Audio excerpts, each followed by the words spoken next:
So the first one is obviously if Scott Stanton's connected us, then I'm guessing you are familiar with the concept of universal basic income. And I was curious, what's your take as a congressional candidate and former public school teacher? Like, do you think it would help or hurt, or how would it pan out if we did that? It definitely won't hurt. I am a big supporter of universal basic income, and that is why I'm actually announcing today, and I will be announcing via Twitter, that I am 100% endorsing Andrew Yang for president.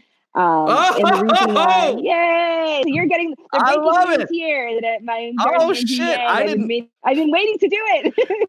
I love it. I'm so sorry. I got diverted because it's such an interesting topic, but I'm also super excited. So how did you decide to do that? What was the thought process? So what's interesting is when he first came out and when the candidates started filing, initially I was drawn to Elizabeth Warren, and there are things that I did as well. But the reason why, when people would ask me, why don't you want to go all in for Yang, I would say, well, I don't know if he's electable. And then I recognized that's the same thing people are saying about Steny Hoyer. They would say, oh, I don't know if she's electable. She, this is her first time running. She doesn't have as much money. She doesn't have this experience. And what I would try to tell people, I'm qualified. I'm the best able to do this job. My experiences are most vital to being able to serve my community. I want to bring in new ideas. And then when I would present that to people, a lot of times they'd say, you know what, you're right. I want to take a chance on you. So as the debates went on, and I was watching all the coverage and reading about the policies of all of the candidates, I kept on coming back to Yang and saying, I like him the best, but I don't know if he's going to have what it takes. And I decided, you know what, I had to let go of that, because if we only pick the candidate that's electable, Hillary Clinton was the most electable candidate in 2016, and that's where Bernie or electable. And we only go with the candidates that are we think actually are speaking about the issues that matter, the candidates who committed to their cause, the candidates that really speak to our hearts, then we're going to keep on getting the same establishment candidate over and over and over again. And that's not what I want to see for my district. It's not what I want to see for my country. So there was one moment that really kind of got me. And it was when he was talking about, it was in a debate. It was over the summer. I think it might have been the July debate, when he told his wife that he wanted to run for president, her first question was, what are we going to do for healthcare? And it just that he knows exactly what it feels like to be a normal American, not knowing where your health insurance is going to come from. He has a child with special needs. I'm crazy thing healthcare this year running for office. I have a child with special needs to keep healthcare.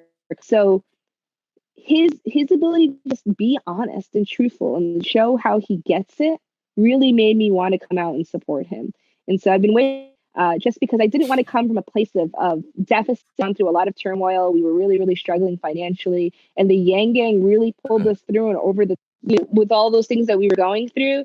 I didn't want to endorse him then because I thought it would seem exploitative. I didn't want people to think that I was endorsing him because I needed help. But now that we're in a safe and comfortable place, I'm excited to announce my endorsement of him and to announce my support.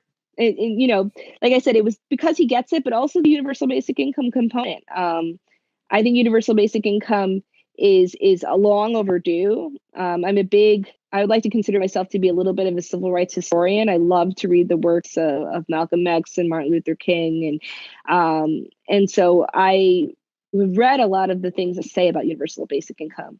And hearing that in these times where we are polarized as a nation, where we're more conscious of our racial history than we ever have been as a country, to the point now where people are really talking about things that they've never been ready to talk about before, I think now is the time that we need to be fighting for universal social justice standpoint.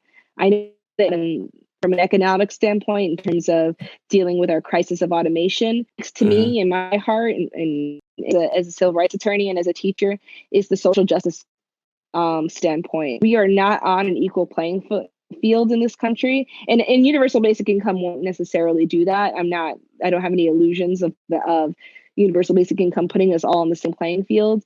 But a fiscal remedy that can eliminate people living under the poverty line seems like the most basic, simplest way for us to move forward. And so Scott and I had a nice long talk about social justice and Martin Luther King and basic income. And at that time, I didn't even tell Scott that I wanted.